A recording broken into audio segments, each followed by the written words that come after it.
Well, all right. I'm glad you're here with us today on Facebook. It is good to be here again with you for a few minutes of worship and the Word. Happy Friday to you. And even though we're not meeting for church live on Sundays for at least the rest of March, we're going to be able to share some content for you and your family via Facebook and on our website as well. So thanks for joining in real quick for some worship and the Word. Let's jump into it. I'm going to read today out of John 10. Again, we're looking at the words of Jesus and things that he said to his followers.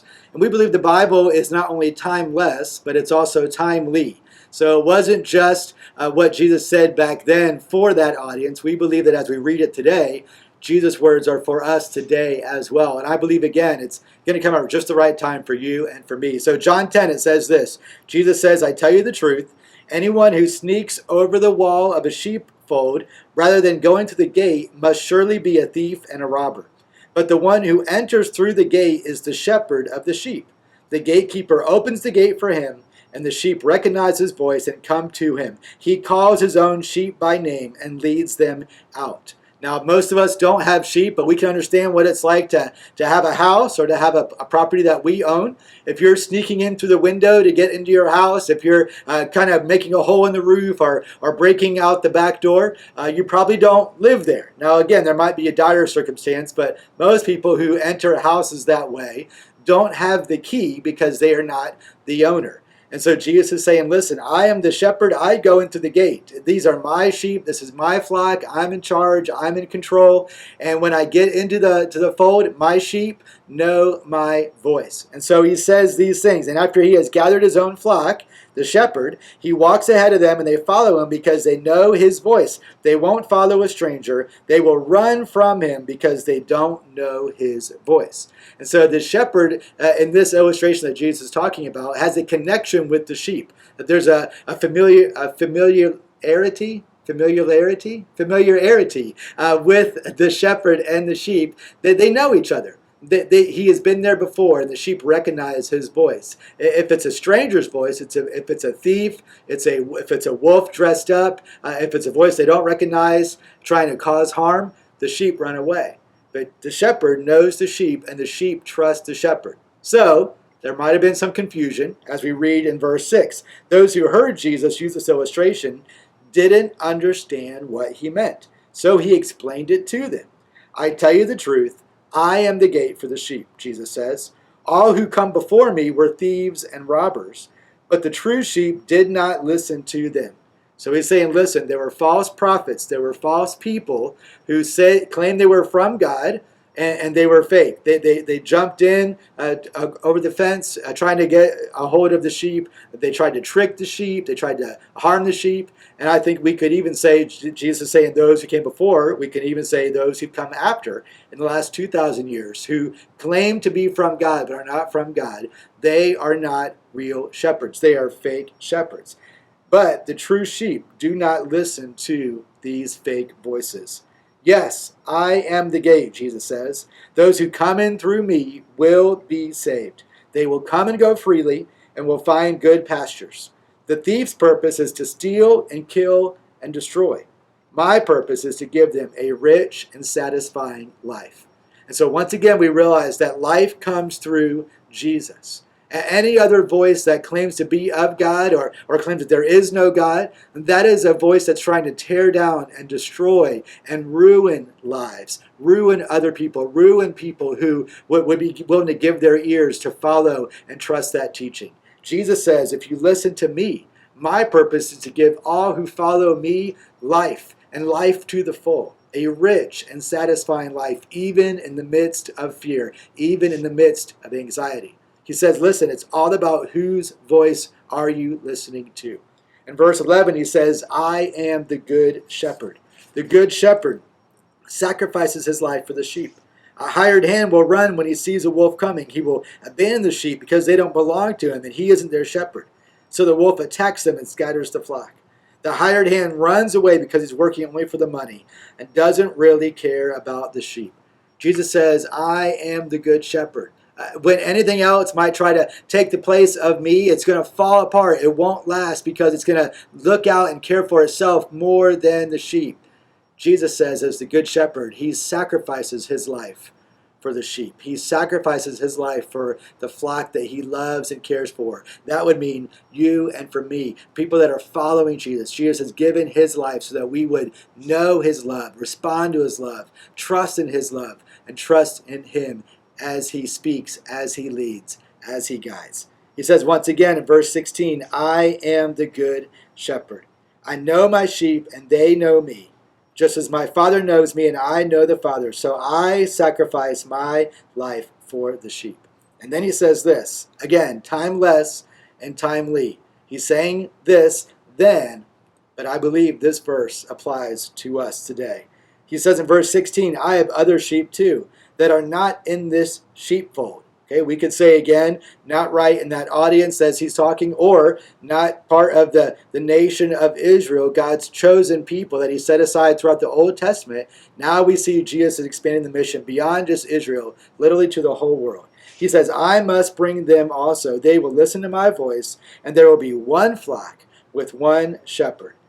He says he is the good shepherd, and the sheep know his voice. And he says, listen, I am coming not only for these sheep that are right here in this pen, but I'm going to knock down the fence and the whole world is going to have my sheep in it. The pen is wide open. And he says, listen, this is going to be not only for your time, but for hundreds and thousands of years to come. People will hear the voice of Jesus and respond to him as the good shepherd. So I want to encourage you today, listen, trust in the voice of Jesus. Let him lead and guide you even though times are uncertain.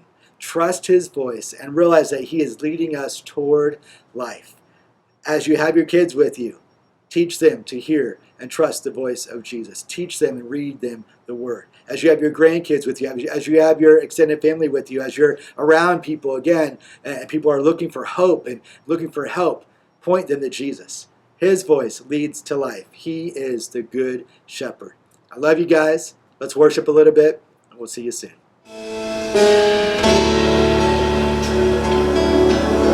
Jesus, we're here to worship you. We're so grateful. Thank you for constantly making a way.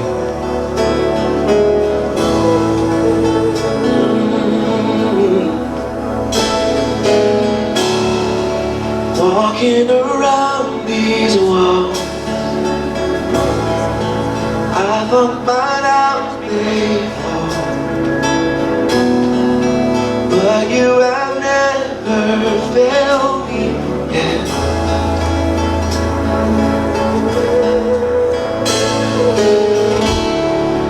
Waiting for change to come,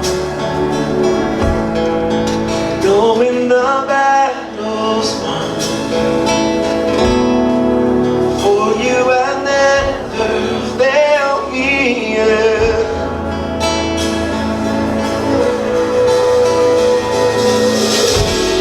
Your promise still stands.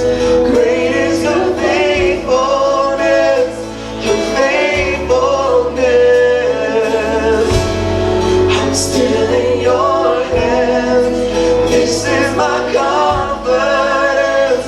You never failed me yet. You never will.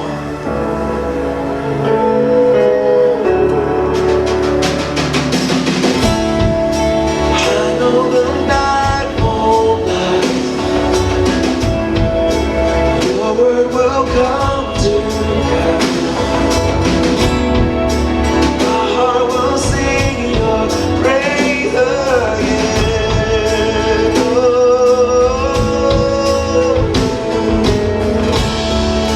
Jesus, you're still enough. Keep me within your love. Oh, my heart will sing your praise again.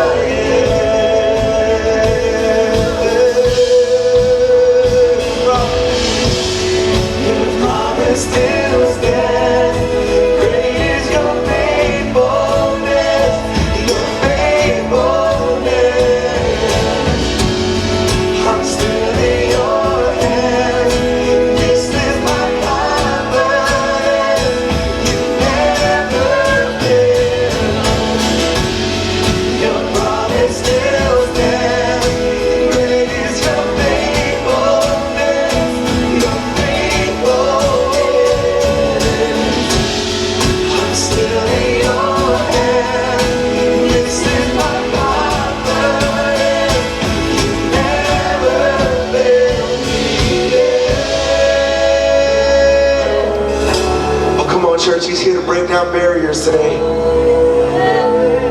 We just build our faith.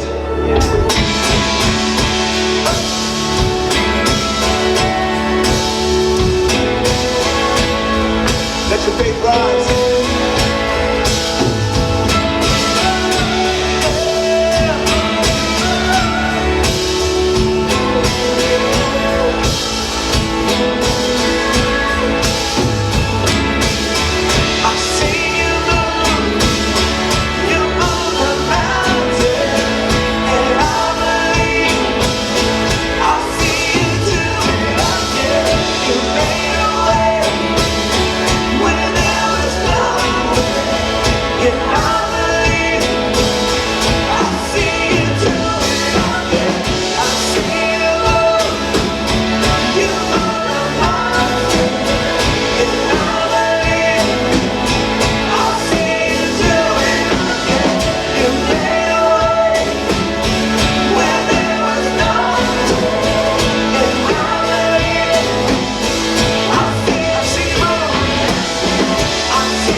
Still stand. Great is your faith.